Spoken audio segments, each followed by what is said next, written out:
Tem que me valorizar demais, vindo aqui parecendo um sorvete para contar para vocês.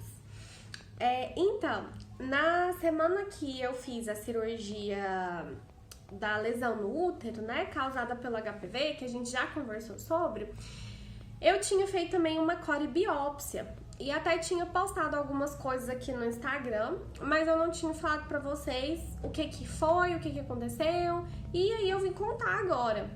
Então, beleza, vamos por partes. Pra quem já me acompanha há algum tempinho e pra quem é mais íntimo, sabe que a minha mãe teve câncer de mama há 16 anos atrás.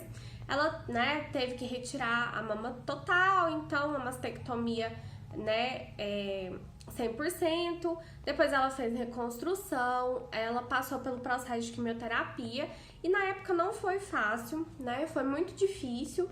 E não é simples assim se enfrentar, né, uma situação dessa. Eu tinha apenas 10 anos, mas eu me lembro de muita coisa. E como ela teve câncer muito nova, com 29 anos, eu aos 19 já era para iniciar todo o meu acompanhamento. Mas como eu era muito nova, então eu só iniciei ele aos 21 e esse acompanhamento é apenas com a ultrassom mamária. Porque a mamografia em si, ela não é aconselhada para mulheres com idade inferior a 30 anos. Então, por mais que eu tenha esse histórico de câncer na família e, tipo, muito próximo por ser a minha mãe, eu não posso fazer a mamografia ainda. E aí, o que acontece? A minha mama é muito jovem, apesar de eu já ter 26 anos, então, assim, não sou tão velha, mas eu também, né, não tenho mais os 19 anos da época, mas a minha mama é jovem. E isso incorre no quê? Que ela tem muitos nódulos, ela ainda pode sofrer algum tipo de transformação, então a minha mama ela é muito rígida. E isso acaba atrapalhando um pouquinho no autoexame. Então, os nódulos que eu tenho nas duas mamas, eu não consigo sentir no toque. Então, mesmo no consultório com a mastologista, não é possível fazer essa verificação. Então, é somente a ultrassom. O que acontece? Como eu estava fazendo os meus exames de rotina, né? A minha médica pediu para que eu repetisse a última ultrassom que eu fiz. Eu fiz uma em fevereiro. E aí, quando foi agora, já deve ser março, abril, maio. Quando foi em maio, ela me pediu pra fazer outra, porque ela achou muito bagunçado, muito discrepante os meus exames antigos, né, as minhas outras ultrassom. Então, ela pediu para que eu repetisse numa clínica da confiança dela, onde ela já conhecia o procedimento. Enfim, e eu fui. Eu já conhecia a clínica, já tinha feito outras ultrassons lá, e realmente uma clínica excelente, com profissionais extremamente capacitados. Fui, fiz, e a médica que fez a minha ultrassom diagnosticou 2 nódulos com características suspeitas. E aí, o que acontece? Dentro dessa avaliação de nódulo, existe uma... Não é ranking, não. Mas, enfim, tipo, são categorias. Existem categorias. O meu nódulo, ele era categoria BIRADS 3. Então, são nódulos benignos, não tem característica. Gente, eles são tão bonitinhos. Eu vou deixar uma fotinha aqui pra vocês dos nódulos Viram? Ele é benignos. super fofinho. Redondinhos, eles têm umas características assim, lisinhas, sabe? Vocês viram aí.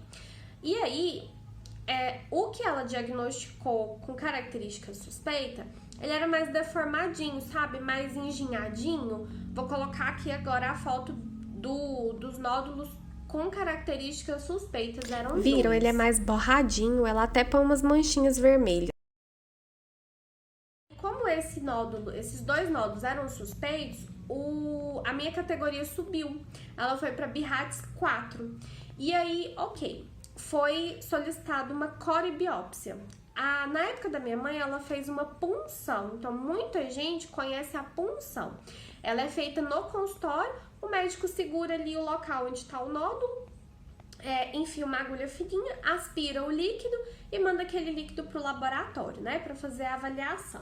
No meu caso, pela minha mama ser muito jovem, muito densa também, e o nódulo tá mais interno, tipo, mais pra dentro, não dava pra segurar, então não tinha como a médica enfiar uma agulha e sugar.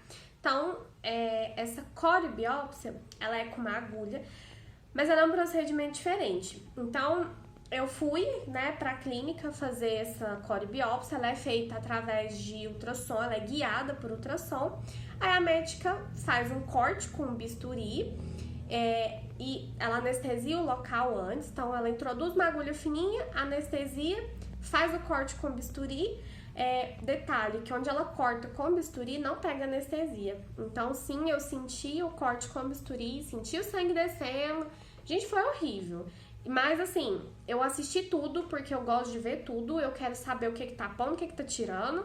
Então não pensem que eu fiquei depois com a pressão muito baixa depois.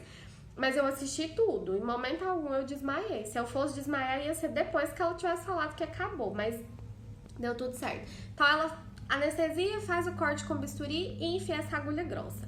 Aí o procedimento é o seguinte, a agulha, ela é mais ou menos assim. Ela é uma agulhinha grossa, ela é da grossura da pontinha de uma caneta. Então, a agulha consiste em duas partes, né? A de baixo, ela vai enfiar dentro do carocinho, do nódulo, e aí a de cima, ela tem a função de cortar. Então, ela faz um corte e a parte, bem aqui nessa agulhinha de baixo, ela tem um vão. E é onde fica o fragmento, né? Que ela vai retirar e colocar no potinho para levar no laboratório. Depois, se vocês quiserem dar uma assistida em como que é o procedimento, tem ele no YouTube, tá? E aí, ok, ela dispara, né, a agulha, o barulhinho é igual o de revólver para furar a orelha. Então, a agulha entra e a de cima corta. E aí ela faz isso 5 vezes em cada nódulo. Então, eu fui perfurada umas 10 vezes. E aí, os nódulos, eles não eram próximos, então não tinha como ela aproveitar a mesma incisão. Então, era um nódulo aqui às 12 horas e o outro às 9. Então, ela fez 2 incisões, foram 2 anestesias e 5 agulhadas em cada nódulo. Mas deu tudo certo e aí tem algumas recomendações, né, no pós. O seio fica extremamente inchado, vocês não têm noção do tanto que fica dolorido no dia. E aí são 2 dias sem pegar peso nem nada. E aí, depois desses 2 dias, é que fica pior. Porque aí você fica com o curativo no primeiro dia. Eu saí de lá, a gente parece que tava com o seio deformado. Tinha uma bolsa de gelo de cá e uma aqui embaixo. E assim, eu fiquei usando um sutiã pós-cirúrgico, porque eu tinha aqui em casa e ele era extremamente confortável. E usei ele, fiquei com esse curativo, tirei só no dia seguinte o curativo. Para tomar banho não podia molhar e fica muito roxo depois. Eu ainda estou com ele roxo, isso porque eu fiz o procedimento, se não me engano, gente, dia 2, 3, 4, fiz ele no dia 4 de junho. E aí até hoje ainda tá bem roxinho. O das 12 horas já tá mais esverdeado. Mas o das 9, agora que ele tá ficando um roxo mais claro. Mas enfim, gente, eu senti uma paz tão grande durante esses dias. Na primeira semana, eu fiquei com muito medo, muito medo. Com receio de vivenciar tudo que a minha mãe já tinha passado, porque não foi fácil. O tratamento quimioterápico é muito difícil. A radioterapia também não é simples. E para uma mulher perder uma parte do corpo que representa tanto a feminilidade, é muito difícil lidar com tudo isso. Então, no dia que eu fiz, até o dia que eu fiz o procedimento, eu estava muito apreensiva, mas ao mesmo tempo sentindo uma paz inexplicável. Aliás, só não é mais inexplicável porque eu sei que o meu socorro veio dos céus. Eu sei que o Senhor esteve me amparando e me dando toda a paz que eu precisava naquele momento. E assim, foi uma paz tão sobrenatural que eu tinha certeza que, independente do que eu tivesse que passar, eu estaria passando com gratidão a Deus, porque eu sabia que eu tenho plano de saúde, eu tenho amigos e familiares que estariam comigo, me apoiando, me dando suporte em todas as fases, né, de um possível tratamento, se eu precisasse. E ao mesmo tempo, eu sabia que se eu passasse pelo que a minha mãe passou, ou às vezes até com mais dificuldade, eu sei que tinha um propósito por isso, sabe? Atrás disso tudo, porque nada que Deus faz é em vão.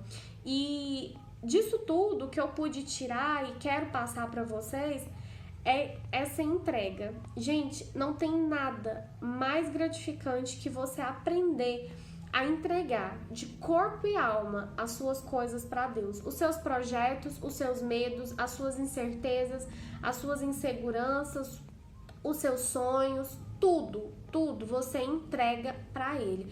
Ah, Rayane, como que eu faço isso? Gente, busca, sabe? Vai refletir, vai orar, vai ler a palavra. Eu amo Provérbios e descobri agora um outro livro que fala muito sobre a sabedoria, que é Tiago. Então, reflitam nesses livros, sabe? E assim, busquem de verdade essa intimidade com Deus. É claro que eu não cheguei ao auge da minha intimidade com Deus e acho que o ser humano em si é incapaz de chegar à plenitude desse relacionamento, mas eu sei que todo tanto que a gente tiver de intimidade com o Senhor é sempre assim uma experiência válida, é sempre maravilhoso, porque a graça dele é infinita. Então, todo tanto que você buscar, você pode ter certeza que você vai encontrar. E graças a Deus o resultado deu benigno. Eu ainda não voltei, né, na minha mastologista, mas hoje os resultados eles vêm com uma descrição muito clara e já na verdade enviei para ela realmente confirmou, é benigno. Agora eu só vou voltar, né, pra gente conversar melhor pessoalmente, mas acredito que eu não vou precisar nem de retirar por precaução, tá tudo certo, tudo perfeito, pra honra e glória de Deus. Mas a mensagem que eu continuo deixando pra vocês é: não vacilem, não deixem de procurar profissionais da confiança de vocês, sabe? Se cuidem de verdade, gente. Hoje em dia, assim, apesar de estar muito mais fácil os tratamentos, a gente também tem adquirido doenças de formas assim mais recorrentes, sabe? Então, da mesma forma que a medicina avança para te dar um suporte, a gente também acompanha nas evoluções de doença. Então, infelizmente, a gente gostando de ir ao médico ou não é fundamental. E a segunda mensagem, e não menos importante, aprendam a entregar a vida de vocês para Deus, a deixar tudo no altar, tá bom? Um super beijo, eu amo vir trazer as minhas experiências para vocês e qualquer dúvida me chamem. Até a próxima!